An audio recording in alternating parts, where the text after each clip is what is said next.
प्यारे बच्चों, मैं उम्मीद करता हूँ कि आप सभी का पेपर बहुत अच्छा गया होगा। ठीक है, और यही मेरी उम्मीद भी है कि आप लोग बहुत अच्छा पेपर दिए होंगे। चलिए, तो अब हम लोग आगे पढ़ते हैं। चैप्टर 4 तक कंप्लीट हो चुका है। ठीक है, एक बार चैप्टर 4 को हम लोग देख लेते हैं, जो जो बच गया है। ठीक है, उसको थोड़ा सा हम लोग रिवाइज कर लेते हैं। जो चैप्टर 4 है, चैप्टर 4 का पेज नंबर 44 में जो ऑब्जेक्टिव्स है उसको कंप्लीट कर लीजिएगा, और जो भी एक्टिविटीज़ है, ठीक है, उसको भी आप सब कोई देखिएगा। जो भी एक्टिविटीज़ आपके सामने आ रही है उसको बखूबी खूब अच्छे से निभाइएगा। ठीक है, skeletal system is a framework of bones. जो स्केलेटल सिस्टम होता है, ठीक है, जो स्केलेटल सिस्टम होता है वो फ्रेमवर्क ऑफ बोन्स, मतलब बोन्स से मिलकर बना हुआ होता है, एक फ्रेमवर्क होता है। और वो देखकर हम लोग कहते हैं कि भूत है ना। वो देखकर हम लोग कहते हैं कि भूत है। बचपन में ऐसा बोला करते हैं कि जैसे जैसे आप डॉक्टर बनने के लाइन में जाओगे, ठीक है, तो आपको इन सब चीज़ों से लगाव हो जाएगा, इन सभी चीज़ों से आपको प्यार हो जाएगा। ठीक है, अगर आप इस पेशे में जाओगे, ठीक है, मेडिकल के क्षेत्र में जाओगे, तो आपको इन सब चीज़ों से बहुत ज़्यादा लगाव हो जाएगा। Human skeletal comprises of skull, backbone, rib cage and limbs। जो ह्यूमन स्केलेटल सिस्टम होता है वो स्कल, बैकबोन, ठीक है, रिब केज और लिम्ब सबसे इन सबसे मिलकर बना होता है। There are two pairs of limbs in the human body, forelimbs and hind limbs।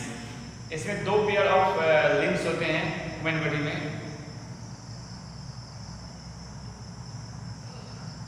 एक होते हैं हाइंड लिम्स और दूसरा होता है फोरलिम्स। ये हमारे फोरलिम्स है और ये जो दो टांगे हैं वो हमारे हाइंड लिम्स हैं। A joint is the place where two bones meet.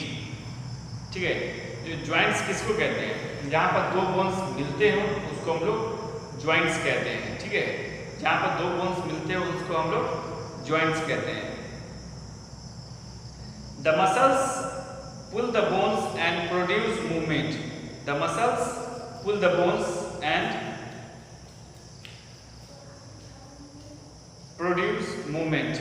जो मसल्स होता है, ठीक है, वो अपनी ओर खींचता है बोन्स को, ठीक है, और मूवमेंट जारी रखता है। जैसे कि जो भी मूवमेंट होते हैं, ठीक है, वो तो बोन्स की वजह से होते हैं, लेकिन उसमें मसल्स का भी एक इम्पोर्टेंस रोल होता है, जो कि वो अपनी ओर उसको पुल करता है, ठीक है, और उसके बाद फिर उसकी मदद करता है मूवमेंट के लिए।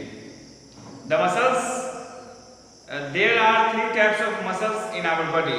हमारे शरीर में जो है वो 3 प्रकार के मसल्स है। एक है स्केलेटल मसल्स, दूसरा है स्मूथ एंड तीसरा है कार्डियक मसल्स।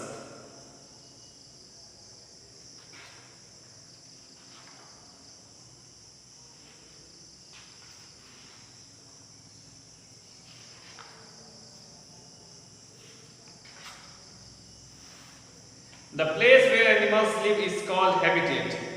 जिस प्लेस पर एनिमल्स रहते हैं, ठीक है, जिस जगह में वो रहते हैं वो उसका हैबिटेट कहलाता है।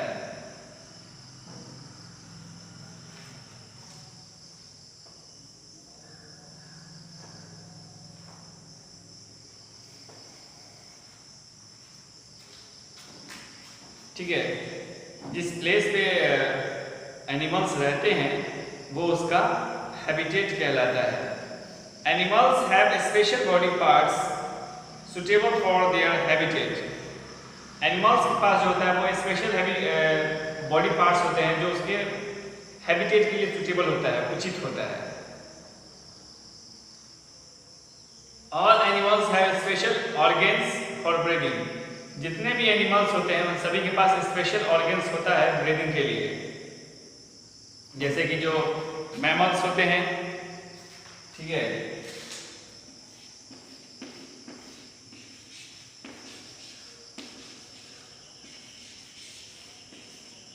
जो मैमल्स होते हैं वो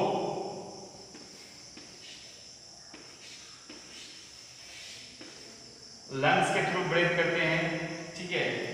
जो फिश होते हैं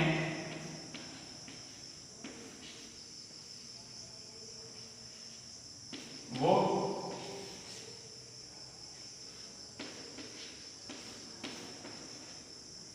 गिल्स के थ्रू ब्रीथ करते हैं, ठीक है।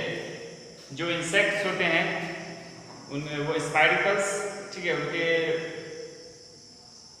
शरीर में जो होता है, ठीक है, एक सीरीज होता है होल्स का, उसको हम लोग स्पाइडिकल्स कहते हैं, ठीक है, उसको हम लोग स्पाइडिकल्स कहते हैं। तो उसके थ्रू वो ब्रीथ करता है।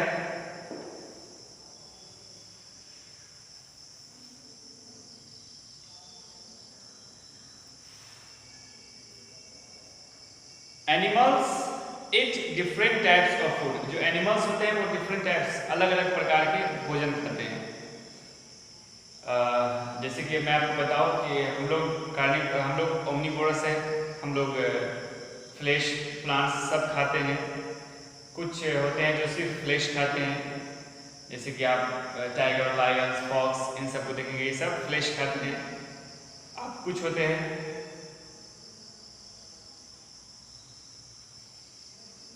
कुछ हैं जो सिर्फ प्लांट्स खाते हैं, जैसे कि डियर है ना, ये सब जो है प्लांट्स खाते हैं। तो जितने भी डिफरेंट एनिमल्स हैं वो डिफरेंट टाइप्स ऑफ फूड खाते हैं। सबका अपना अपना चॉइस होता है, या फिर उनकी मजबूरी भी कह सकते हैं। जैसे कि शेर है, शेर फ्लैश इसलिए खाता है क्योंकि वो उसका चॉइस है। ऐसा कहना बिल्कुल गलत होगा। शेर फ्लैश इसलिए खाता है क्योंकि वो उसकी मजबूरी है, क्योंकि नेचर ने उसको ऐसा बनाया है, ठीक है, नेचर ने उसको ऐसा बनाया है कि वो सिर्फ और सिर्फ फ्लैश ही खा सकता है, ठीक है। उसके पास जो नेचर ने टीथ प्रोवाइड किया है, जिसकी वजह से वो सिर्फ और सिर्फ फ्लैश ही खा सकता है, ओके।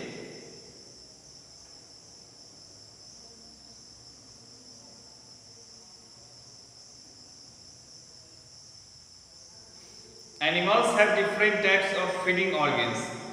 जो एनिमल्स होते हैं उन सभी के पास different types of feeding organs होते हैं। Animals have different type of body organ for movement suitable to their habitat. Animals have different types of body organs for movement suited to their habitat. जो भी animals होते हैं उसका movement organ अलग अलग होता है, ठीक है। जैसे कि आप बर्ड्स को देखेंगे वो एक जगह से दूसरी जगह फ्लाई करते हैं, ठीक है। आप कंगारू को देखेंगे वो हॉप करते हैं, ठीक है, वो कूदते हैं, एक जगह से दूसरी जगह जाते हैं।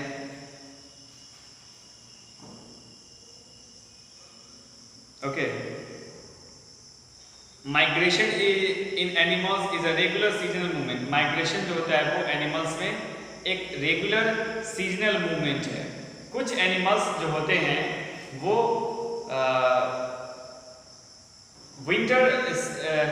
विंटर रीजन में रहना पसंद करते हैं। तो वो हमारे यहाँ दिसंबर, जैन, फेब इन सभी में वो रहते हैं। लेकिन फिर उनको जब गर्मी लगना शुरू होती है, जब उनको गर्मी लगना शुरू होती है तो वो लोग एक देश से दूसरे देश में जाते हैं। और जैसे कि वो लोग फिर ऑस्ट्रेलिया चले जाते हैं, कोई ऐसी जगह जाते हैं जहाँ खूब ज़्यादा ठंड पड़ती हो, ओके, खूब ज़्यादा वहाँ ठंड पड़ती हो। जैसे कि कुछ ऐसे बर्ड्स हैं जो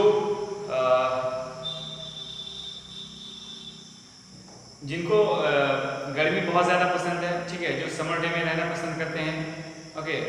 जैसे कि आर्टिक टर्न के बारे में हमने बताया कि वो समर में रहना ज़्यादा पसंद करते हैं, और डे मतलब डे को ज़्यादा पसंद करते हैं। जहाँ डे होता है ना वहीं वो रहते हैं। इसलिए नॉर्थ पोल से साउथ पोल को हमेशा 6 महीने के लिए सीजनल मूवमेंट अपना करते हैं। अब वो जो है एक ऐसा बर्ड है, that's the bird that's just complete longest, okay, longest term, मतलब कि एक लॉन्गेस्ट पीरियड को इसने ये कंप्लीट करते हैं। ये साल में 90,000 किलोमीटर, ठीक है, 90,000 किलोमीटर की दूरी तय करके एक जगह से दूसरी जगह ये जाते हैं।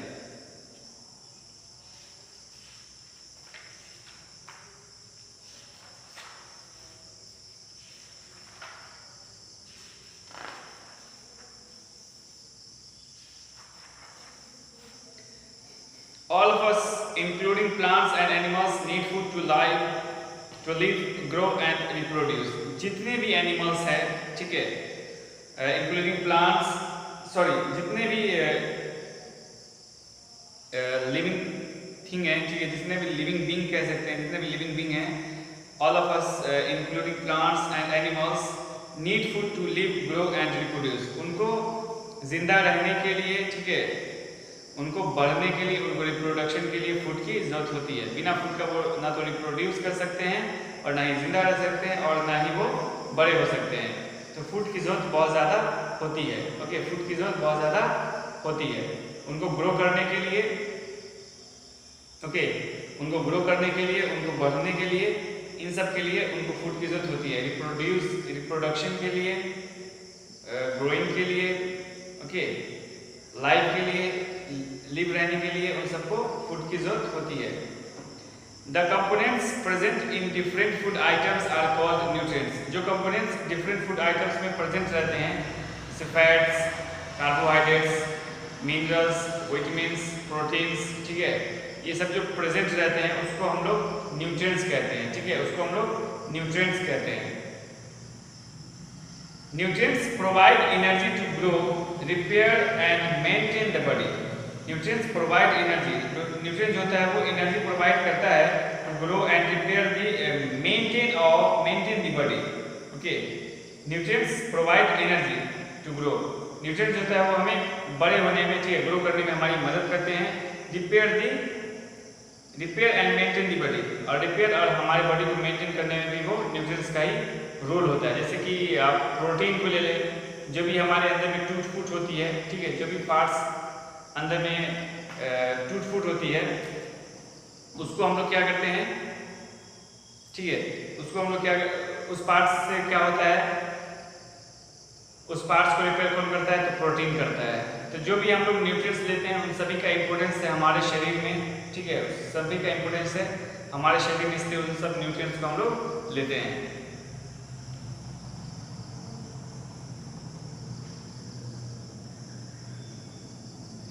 There are 3 food groups based on the nutrients contained in them.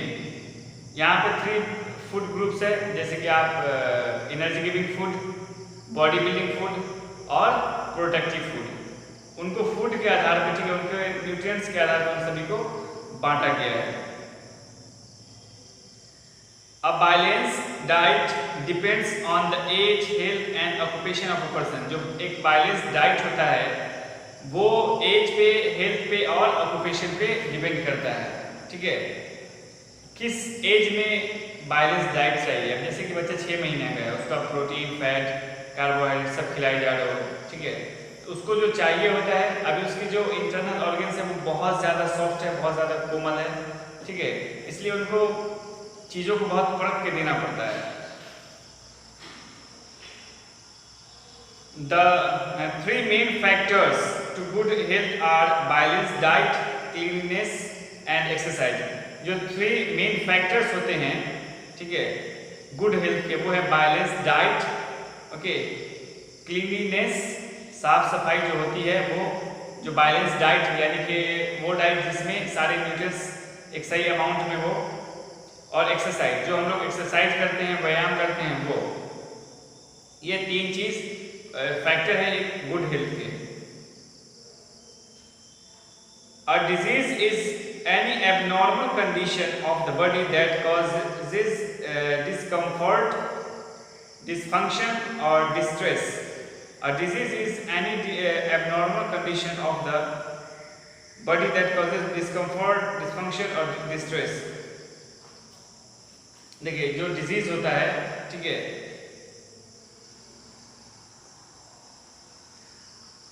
चाहे वो कोई भी डिजीज हो, वो हम सभी को डिसफंक्शन रखता है, ठीक है, डिस्कम्फर्ट रखता है, डिस्ट्रेस रखता है, ठीक है, और इन सभी से बचने के लिए हम सभी को एक सही बैलेंस डाइट लेना पड़ता है। अगर सही बैलेंस डाइट ले रहे हैं, क्लीननेस पे ध्यान दे रहे हैं, एक्सरसाइज पर डे कर रहे हैं, तो आपके बीमार होने के चांसेस बहुत कम हो जाते हैं। Disease are grouped into groups. Disease जो है वो दो ग्रुप्स में कैटेगराइज किया गया है, एक है नॉन कम्युनिकेबल डिजीज और एक है कम्युनिकेबल डिजीज। ओके, ये दो ग्रुप में इसको डिवाइड किया गया है। तो हम बस इतना ही रखते हैं और फिर आप लोग आगे देखेंगे। तो आज के लिए बस इतना ही। Thank you very much.